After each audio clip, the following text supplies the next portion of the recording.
Hey y'all, welcome to Angel's Rules. So today we're going to be making some vegan nachos. I'm going to be using some dehydrated meatless meat today. So we have here our Plant Boss plant crumbles. This is the all-purpose. They do have some that come with flavors like Mexican seasoning, things like that. So this one, as you see, this replaces 1 pound of ground meat. And so all you're going to do is you're going to pour it in your bowl. You're going to add in a cup of water. So when you add in the water, it's going to rehydrate it. It's going to plump up and it's going to really give you the texture of ground meat. So all you need to do is just add it to whatever dish you're working on. The thing I like about it is once it plumps up and you put in your food, it has that same consistency even after you reheat it. So now what we're doing here is that we're going to be adding some butter to our pot and we're going to let that melt. And once our butter melts, we're going to start adding in our other ingredients in order to build up our nachos. Like I said, this is my favorite way to make it. I don't always have all the ingredients because, as we all know, vegan ingredients are super expensive. But if my son can get them at a discount or I come across a good sale, sometimes too now, I notice Costco has things. So I'll get it from there. But now we're adding in our onions. We're going to saute the onions or just kind of cook them down to make them just a little bit soft. And so after we add in our onions, we're going to be adding in our trusty dusty rotel tomato, diced tomatoes and green chilies. We're going to end up adding the entire can. Again, it gives it a little spice. I don't do a whole lot of spicy, but once we add everything into it, it's not going to be that spicy. It's going to give it a nice flavor. So we're just going to stir that up and make sure it's cooked down pretty good before we start adding in some of our other ingredients. I'd love to put this together because this is a quick, easy way in order to make vegan nachos and make it taste flavorful. So now we're adding in our meat crumbles. As you can see how it looks? It's got its own type of little broth that we're going to add all of that into our mixture because, again, that's going to give you that extra flavor. But it's the texture. I know that my kids sometimes have a thing with texture. So in order to give it that authentic type meaty taste, this is really good. The other thing that I like about those packages, because I've actually tried these before in different flavors. I like these because, here in Texas, sometimes we have power outages or, we've had the freeze storm, things like that. So things that I don't have to worry about keeping in my freezer, my refrigerator.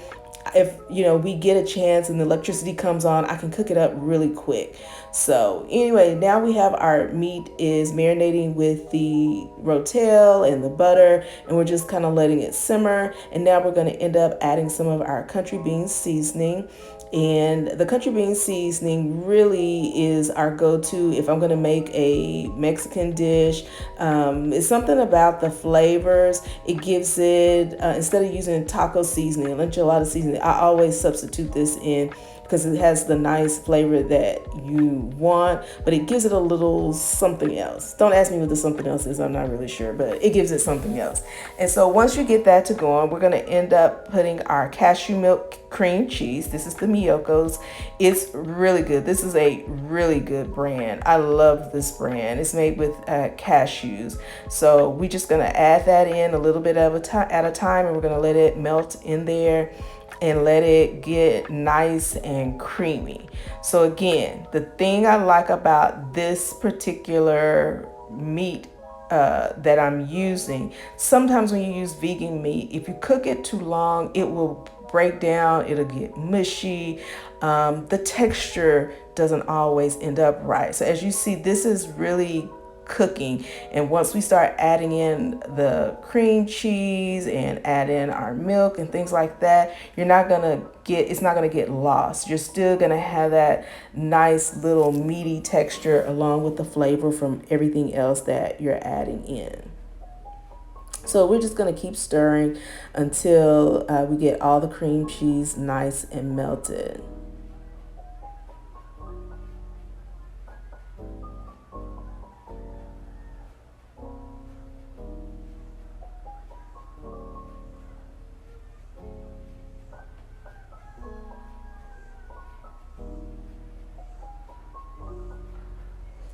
So now that we've got it melted down, we're going to add in whatever plant-based milk you'd like.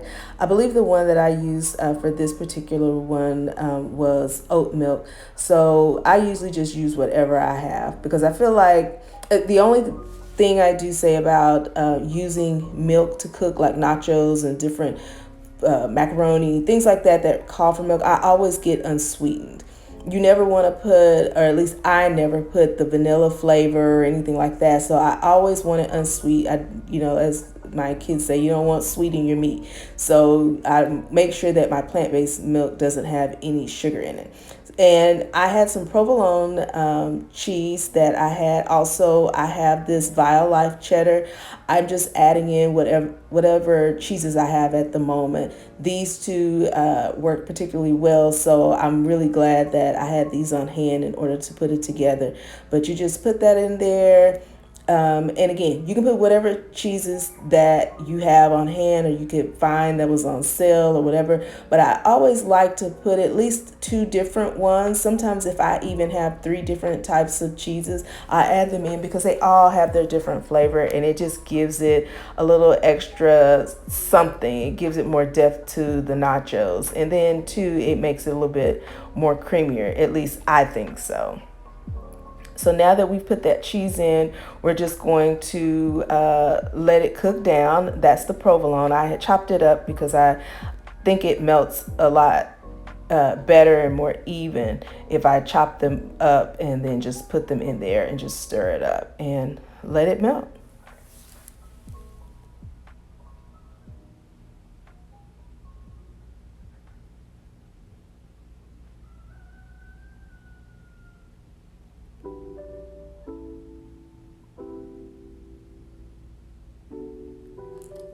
Now I'm gonna go in and I'm gonna add a little bit of salt to it. One thing I think that people don't realize is when you eat cheese, the reason that we really like cheese is because it has that extra little salty flavor to it. So you don't want too much salt, but once everything cooks down, especially adding the milk in and the rotel, those things don't have any uh, a lot of salt in them or don't have any salt in them. So you want to add that back in. I did add some black pepper to it. I'm going to stir it in and then I'll start just kind of like tasting a little bit just to make sure that my flavor is on point.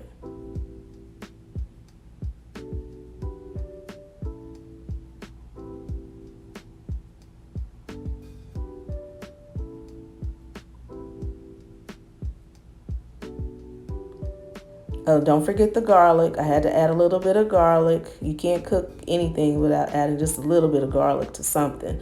So I did go in and put a little garlic in there just to give it an extra bit of flavor.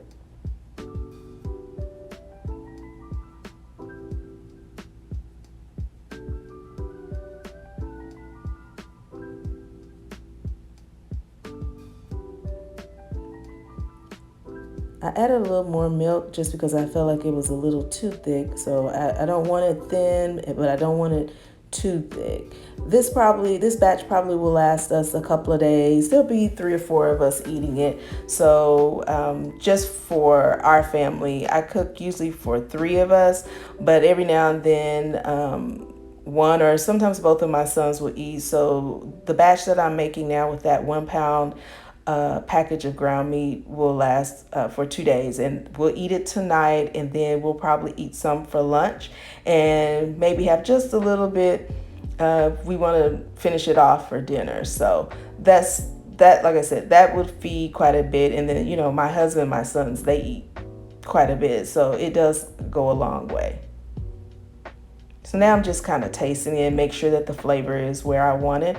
And you can do the same. You flavor it to taste, whatever your taste buds like.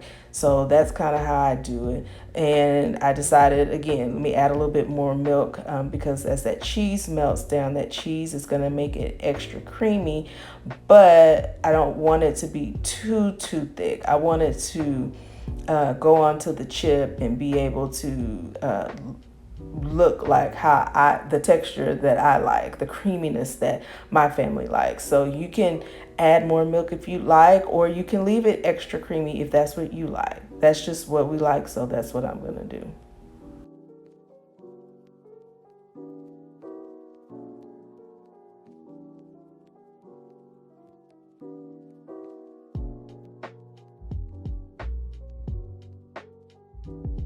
Now I'm adding the rest of that cheese that I had, and we're just gonna let that cook down, and it's about done. I'm ready to eat. Yeah, once I start fixing nachos, I mean, my mouth is just like, hey, hurry it up. That's why I say this is a really quick way of cooking them, especially like on a Friday night or on the weekend or even during the week. This is a great recipe also if you're having a party or something like that. I promise meat eaters wouldn't even be able to tell the difference. It really mimics a true ground meat, cow's milk cheese type of flavor. So I'm really happy about that. And most of the time when people eat the vegan food or vegetarian food, they never really, I don't think, can tell the difference. So this is a really good recipe, especially if you're not used to cooking vegan food and not knowing how to put it together. You can get the things already made and just throw them in there and then just add whatever seasonings you want. That's what you want. You know, some people are like, oh, I'm gonna make my own cashew milk, I'm going to, make my own oat milk, I'm gonna make my own cheese. No, this is for people like, let me go to the store, pick up the stuff and put it together. This is what we're doing. So that's what this is.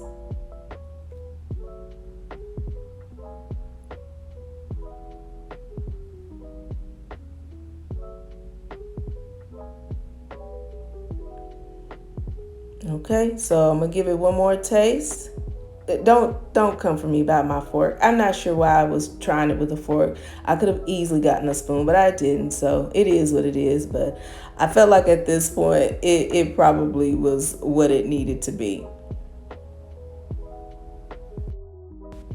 So while you're admiring all this nice creaminess, make sure that you like this video. Please leave a comment. Don't forget to share it and subscribe to my channel. I appreciate y'all, but as you can see, my bowl is looking real nice with the nice jalapeno peppers. So it's time to eat. Y'all have a good one.